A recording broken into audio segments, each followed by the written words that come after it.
I, 32M, never thought I would be writing this, but here I am. This happened last week and I am still processing everything. Writing this on a throwaway account since Bianca reads Reddit. It's going to be a long post since there's a lot of history to cover. I grew up in a middle-class family in Ohio with my older brother Harry, 35M. We were extremely close despite the age gap. When other kids bullied me for my stutter in elementary school, Harry would always stand up for me. He helped me overcome my speech issues by practicing with me every day after school. By high school, my stutter was completely gone, thanks to him. He was more than a brother, he was my best friend, role model, and protector. Our parents always favored Harry. He was the star athlete, got better grades, and was more outgoing. But I never resented this because Harry never made me feel less important. He always included me in his friend group and helped me build confidence. After college, we even started working at the same tech company, though in different departments. We had lunch together every day and went to the gym 3 times a week. Life was perfect. 3 years ago Harry met Bianca, 33F, at a company party. She worked in HR at our competitor's office. From their first meeting, something felt off about her, but I couldn't put my finger on it. She was overly flirtatious with everyone, especially men, and seemed to enjoy creating drama between people. At our office Christmas party, she got drunk and started dancing provocatively with Harry's coworkers while he was getting drinks. When I tried telling Harry, he said I was being judgmental and that she was just being friendly. My girlfriend Katie, 31F, noticed Bianca's behavior too. At Harry and Bianca's engagement party, Bianca kept making suggestive comments about the male waitstaff right in front of Harry. Katie overheard her telling her friends that one waiter had a nice butt and she wouldn't mind getting his number. When Katie told me, I confronted Bianca privately. She laughed it off, saying she was just joking and that I was being too serious. I told Harry, but he was so infatuated he brushed it off. The real problem started about 6 months after their wedding. Bianca began showing up at my house unannounced when Katie wasn't home. The first time she claimed she was in the area and wanted to return a book she borrowed from Katie. The second time she said she needed to use the bathroom urgently while shopping nearby. Each time she would try to prolong her stay by making small talk and sitting uncomfortably close to me on the couch. I started feeling uneasy about these visits and told Katie everything. We agreed I should never be alone with Bianca. I always made excuses when she showed up, saying I was heading out or on a work call. This seemed to annoy her, but I didn't care. I also installed a Ring doorbell camera on Katie's suggestion. The incident that changed everything happened 3 months ago.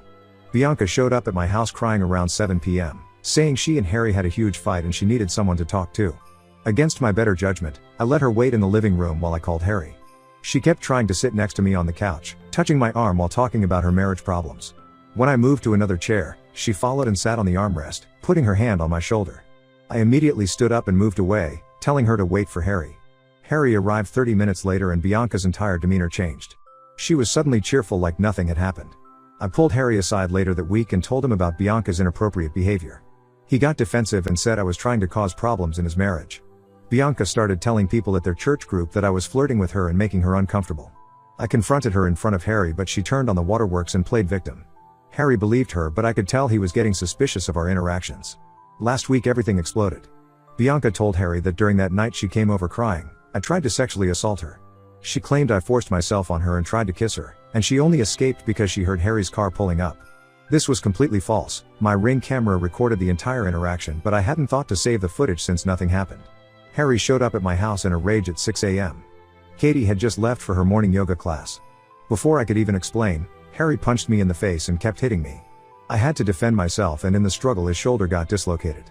Our parents rushed over after Katie came home and called them. To my absolute shock, they immediately sided with Harry and Bianca without even hearing my side. My mom said I must have done something to provoke Bianca. Why else would she make such serious accusations? Dad said he always knew my closeness with Harry was fake and I was jealous of his marriage. Katie and I decided this was the final straw. I had recently received a job offer in Colorado with better pay. When we told my parents about moving, they called me a coward for running away instead of admitting my mistakes. Mom said I was breaking up the family. Harry threatened to finish what he started if I ever contacted them or Bianca again. So we moved 2 weeks later and went completely no contact with my family. I spent months wondering if I should have handled things differently, saved the camera footage, or tried harder to prove my innocence. Katie helped me realize I did nothing wrong and that my family showed their true colors by believing baseless accusations without evidence. We got married last year in a small ceremony with just her family and our close friends. Life has been peaceful without the constant drama and stress of walking on eggshells around Bianca. Writing this is bringing back a lot of painful memories, but I needed to get it off my chest. I still miss the brother I grew up with, but that person is gone now. Katie says Harry's actions revealed who he truly was, someone who would believe the worst about his brother without proof and resort to violence instead of communication. I'm done living in the past and focusing on building a life with people who trust and support me. I wasn't going to post about this, but recent events forced me to share. More updates may follow depending on how things unfold. Thanks for reading this far. Update 1 first, I want to thank everyone for their supportive comments and DMs on my original post. Many of you shared similar experiences with toxic family members and it helped me feel less alone. A lot has happened in the past 2 weeks that I need to share. The day after I posted, I received a Facebook message from Mike, 34M, Harry's best friend since high school. Mike and I were never particularly close but always friendly at family gatherings. He said he'd been feeling guilty about staying silent and wanted to tell me some things about Bianca. According to Mike, last year Bianca started showing up at his house unannounced too. His wife Jane was often away on business trips, and Bianca would come by claiming she needed to discuss surprise party plans for Harry. She would get touchy and make suggestive comments. Mike kept making excuses to avoid being alone with her. Then Bianca started telling Harry that Mike was pursuing her, sending her inappropriate texts, and trying to get her alone. Mike showed Harry his phone proving no such texts existed, but Bianca claimed he must have deleted them. This created huge tension between Harry and Mike, who had been best friends for 20 years. They had been groomsmen at each other's weddings. Mike didn't want to cause more drama, so he gradually distanced himself from them both. He told me at least 3 other men in their friend group had similar experiences with Bianca, but everyone stayed quiet to keep the peace.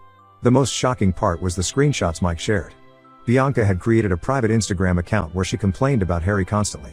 She called him controlling and boring, said she regretted marrying him, and talked about meeting other men. In one post she bragged about flirting with her gym trainer and said Harry was too stupid to notice. Mike's wife found this account by accident when Bianca forgot to switch to her main account while commenting on Jane's photos. I thanked Mike for telling me but said I didn't want to get involved anymore. My priority was protecting my peace and building a new life with Katie. Mike understood but said he couldn't stay silent after hearing what Bianca accused me of.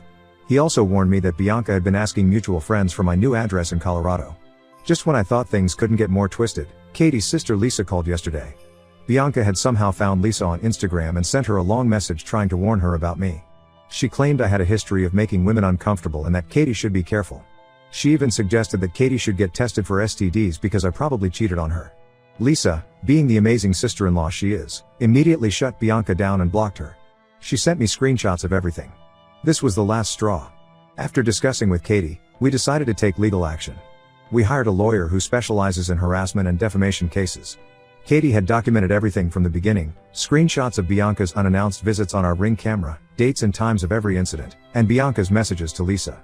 The lawyer said we have a strong case for harassment and defamation if Bianca continues trying to contact us or spread lies. The lawyer sent Bianca a formal cease and desist letter yesterday. Within hours, my parents called. Mom was hysterical, saying I was being cruel by threatening legal action against family. She said Harry has been depressed since our fight and Bianca is stressed about the whole situation. Dad got on the phone and said I was acting like a spoiled child who didn't get his way. I finally lost my temper. I told them they lost all right to ask anything of me the day they chose to believe lies without evidence. I reminded them how they stood there watching while their eldest son assaulted their youngest without even asking for my side of the story. Mom started crying about how families should forgive each other and that Bianca probably misunderstood something I did. I hung up and blocked both their numbers. Katie suggested I also block them on social media, but I'm keeping minimal access just to stay informed in case Bianca escalates her behavior. Our lawyer advised documenting everything. We also warned our employers about possible harassment since Bianca has a history of contacting people's workplaces. Some of you asked in comments if I miss my family. Honestly, I miss who I thought they were. I miss the brother who helped me overcome my stutter. I miss the parents who I thought would always have my back. But these past weeks have shown me that those people never really existed. They were just masks worn by people who would throw me under the bus at the first opportunity. Katie and I are focusing on our new life in Colorado. We're looking at houses and planning to start a family soon. I have weekly dinner with Katie's family who have been incredibly supportive through all this. Her dad even offered to help with legal fees if needed, though we declined. I'll update again if anything significant happens.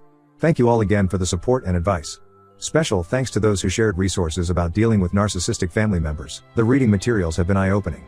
Update 2: I debated whether to post another update, but recent events have completely turned everything upside down. Quick recap: my sil Bianca falsely accused me of assault, my brother Harry attacked me, family sided with them, and we went no contact after moving to Colorado.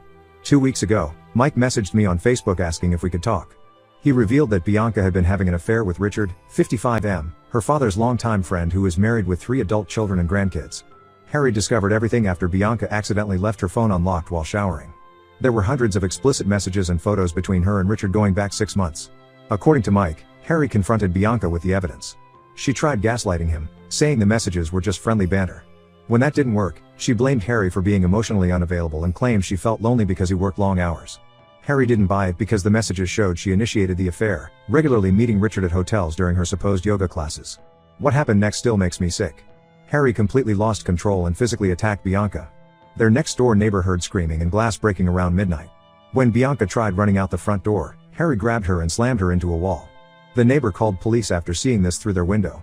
By the time police arrived, Bianca had broken ribs, a concussion, and multiple bruises. Harry was arrested on aggravated assault charges. His lawyer advised him to take a plea deal since there were witnesses and Bianca's injuries were severe. Meanwhile, Richard's wife found out about everything and went nuclear. She posted screenshots of Bianca's messages on Facebook where Bianca bragged about manipulating Harry and called him an idiot for never suspecting anything. She wrote about how exciting it was sleeping with an older successful man while her dumb husband paid all her bills. Bianca tried damage control by deleting her social media, but screenshots had already spread through their entire social circle. Several women came forward saying Bianca had tried seducing their husbands too. Even her own father cut contact after discovering she had been sleeping with his friend of 30 years. Yesterday, my parents called from a new number since I had blocked their old ones. They were crying and apologizing for not believing me about Bianca. Mom said she should have known something was wrong when Bianca kept changing her story about what happened at my house. Dad admitted they favored Harry blindly and failed me as parents. Then came the real reason for their call. They need help with Harry's legal fees. The house they remortgaged for Harry's wedding is already underwater, and their retirement savings are drained from supporting Harry and Bianca's lifestyle. They asked if I could loan them $25,000 for a better lawyer since Harry's public defender wants him to take the plea deal. The conversation brought up complicated feelings. Part of me remembers the brother who protected me growing up, who spent hours helping me overcome my stutter. That Harry would never have believed such horrible lies about me or attacked me without proof.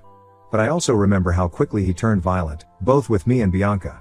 Regardless of her betrayal, his response showed dangerous anger issues. Katie thinks we should maintain firm boundaries. She pointed out that my parents only apologized after discovering Bianca's true nature, not because they realized how badly they hurt me. She's worried they'll drag us back into drama just when we've built a peaceful life. I haven't given them an answer yet. The vindictive part of me wants to refuse like they refuse to hear my side. But the part that remembers my childhood with Harry feels guilty.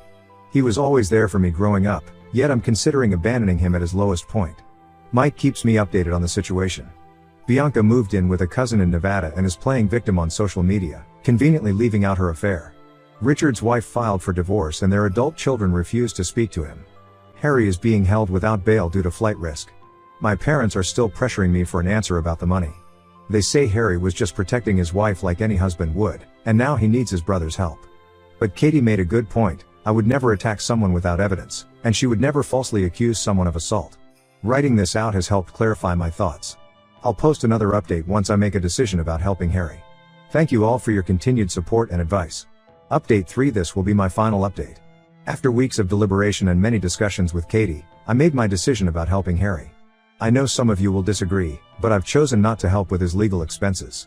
While I understand Harry was manipulated and betrayed by Bianca, his violent responses to both situations revealed a dangerous pattern. He assaulted me without evidence based on Bianca's lies, and then nearly killed her over her affair. Yes, Bianca is a manipulative person who destroyed lives, but Harry's violence could have ended in tragedy both times. I wrote Harry a letter explaining my decision. I told him I still care about him as my brother, but his choices have consequences. I also expressed hope that he would get help for his anger issues during his sentence. He never responded, but Mike told me Harry cried while reading it in jail. My parents had to sell their SUV and take a second mortgage to pay for Harry's lawyer. He eventually accepted a plea deal, 18 months in prison with mandatory anger management counseling. Bianca tried testifying against him for a harsher sentence, but her credibility was destroyed when her affair and history of false accusations came to light. Bianca's life imploded spectacularly. Her affair partner Richard's wife exposed all her messages and photos to their entire community. Bianca lost her HR job after multiple people reported her history of workplace harassment. She tried playing victim on social media, posting about surviving domestic violence. But people kept commenting with evidence of her affairs and lies until she had to disable her accounts. Last I heard, she moved to Nevada and is working as a waitress. Mom still sends emotional messages about family loyalty. She says I'm punishing Harry for protecting his wife just like I would protect Katie. Dad calls me selfish for abandoning my brother during his darkest time. But as Katie pointed out, she would never falsely accuse someone of assault, and I would never physically attack someone without solid proof. The biggest update is that Katie is 3 months pregnant with our first child. This news reinforced our decision to maintain no contact with my family. I can't risk exposing my child to Harry's violent tendencies or my parents' toxic enabling behavior. Some might call this harsh, but protecting my own family's peace has to come first. Mike keeps me updated about Harry. Apparently prison is changing him and he's attending therapy seriously. My parents want me to visit him, saying he asks about me often. But I'm not ready and don't know if I'll ever be. The brother I knew died the day he chose violence over trust. Katie's family has been amazingly supportive. Her parents treated me like a son from day one and are excitedly preparing to be grandparents. We have weekly dinners with them and her siblings. This is what real family support feels like: no manipulation, no choosing sides, just unconditional love and respect. Looking back over these months since my first post, I've realized something important. Blood relation doesn't obligate you to endure toxic behavior or violence. Sometimes the healthiest choice is walking away from people who hurt you, even if they're family. Thank you all for following this journey and offering support and advice. Special thanks to those who shared similar stories. You helped me feel less alone in these difficult decisions. I won't be posting any more updates. It's time to close this chapter and focus on my growing family.